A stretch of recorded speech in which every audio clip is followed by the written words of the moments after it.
জঙ্গলের পশু মানুষের পোষ মানে। আসসালামু আলাইকুম, আপনারা সবাই কেমন আছেন? আশা করি আপনারা সবাই ভালো আছেন। আপনারা দেখছেন যে আমার হাতের নিচে একটা হনুমান, আবার আপনারা দেখছেন যে আবিরের ঘাড়ে হনুমানটা। চলেন আমরা দেখি হনুমানটা কলা খায় কিনা। চলেন আমরা কলা দেব। ওই যে দেখছেন আমার হাতে কলা, হনুমানটা খাচ্ছে, দেখছেন আপনারা? সত্যি হনুমানটা কলা খাচ্ছে, আপনারা দেখছেন আমার হাত থেকে। এই হনুমানটার একটা ইতিহাস আছে, যে ইতিহাসটা অনেকেই জানে না। এই হনুমানের মাটা গাড়ির তলে পিষ্ট হয়ে মারা গেছে, তখন থেকে এই হনুমানেরটা মানুষের কাছেই মানুষ। আপনারা জানেন যে হনুমান এর আশেপাশে মানুষ গেলে দাঁত খিচিয়ে ভয় দেখায়। আর এই হনুমানটা দেখছেন মানুষের ঘাড়ে আছে।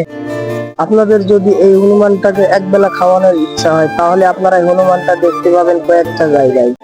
যে কয়েকটা জায়গায় থাকে সে কয়েকটা জায়গার আমি নাম বলছি। প্রথমত পাবেন আমঝুবি বাজার, ইসলামনগর বাজার, মদনা বাজার, চাঁদবিল কোরআনমোড় বাজার। আপনারা নিজ চোখেই দেখবেন, আসলে এই হনুমানটার ব্যবহার অনেক সুন্দর। সবাইকে অসংখ্য ধন্যবাদ।